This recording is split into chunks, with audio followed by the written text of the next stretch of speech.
Hi, welcome to Money Confidence. I'm Crystal Ockley, the Chief Financial Strategist here at Confidence Wealth, and every week I try to bring up a topic that is talked about in my meetings, and hopefully you can take some tips from that. Now, this is a subject that I've talked about before, and it's something that's coming up more and more than ever before. And one of the reasons is the fact that there are a lot of people nowadays that can do remote positions.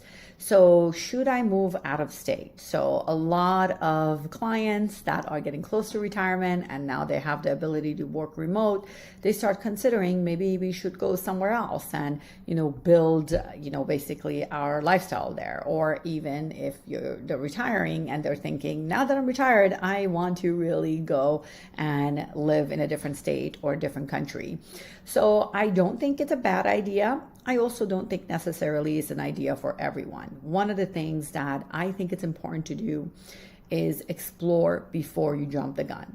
I've had way too many clients after 2020 that did exactly this, and I saw them come back, regret the decision, and go back to the state they were from, or left the country and then spent a lot of money and then came back and realized they really couldn't live overseas. So the point is, and there were, by the way, plenty that enjoyed their move. So it's not to say it's not for everyone, but it is, it's not for anyone. It is for some people, but it also means that you need to explore where you're going and would your lifestyle fit there.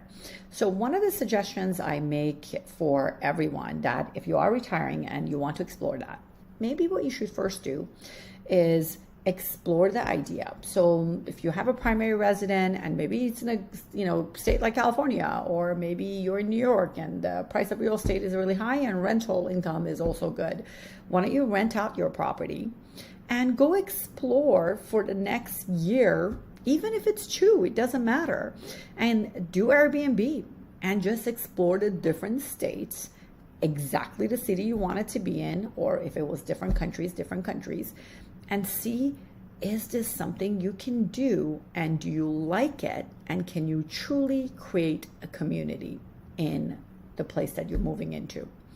So that's really important, because what you don't want to have happen is multiple moves that are going to cost you thousands of dollars and then find out later it wasn't the right decision. I saw the same thing happen with my family, and my parents make the wrong decision that it wasn't really right for them, and they had to move to different states and till they find their home again to see what they like, and they lost a lot of money in the process. So it's really important to take a look at the decision and not get excited and jump into it without all the background work.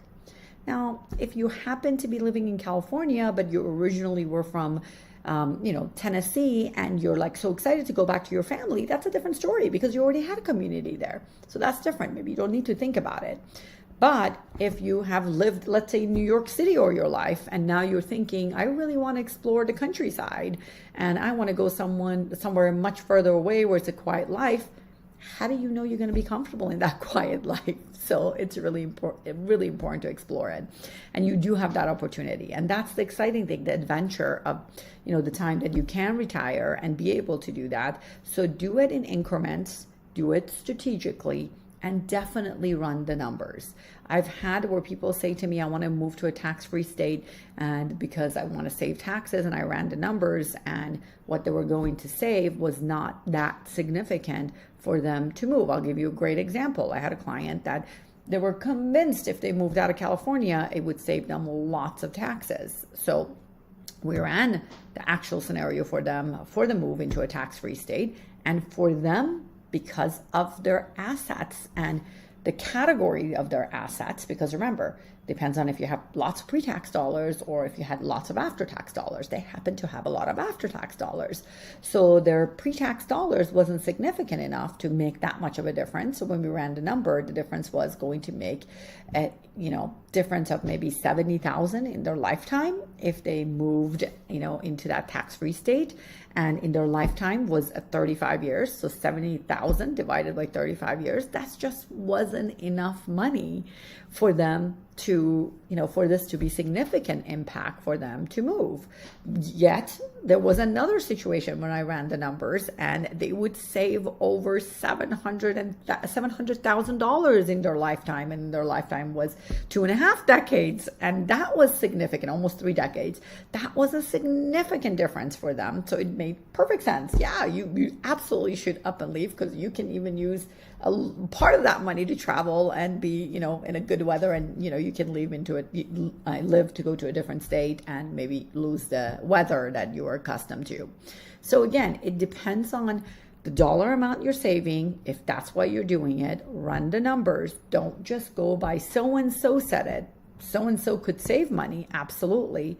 And so-and-so could have not done their math, and then they find out that it really wasn't as much.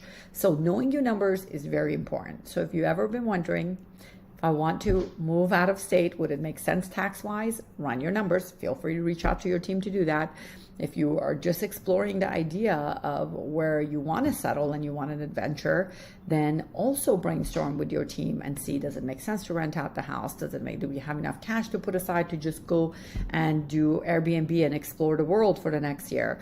That's why you have your team, to run these numbers. Our clients are holistic clients. This is the advantage that they have, that they can run these numbers and really explore this and brainstorm with their team. If you are friends and family of our clients and you've never been able to have these discussions with your advisor, this is a great opportunity to get a second opinion, because this is a reason why you should have someone that can, and a team that can actually run different scenarios with you and brainstorm with you of things that can be good or can actually have a negative impact if you explored it. So that's it. I hope this was helpful to you. Again, this is a topic I talked about before, but I wanted to touch base on it again because it comes up on a regular basis. Until next week.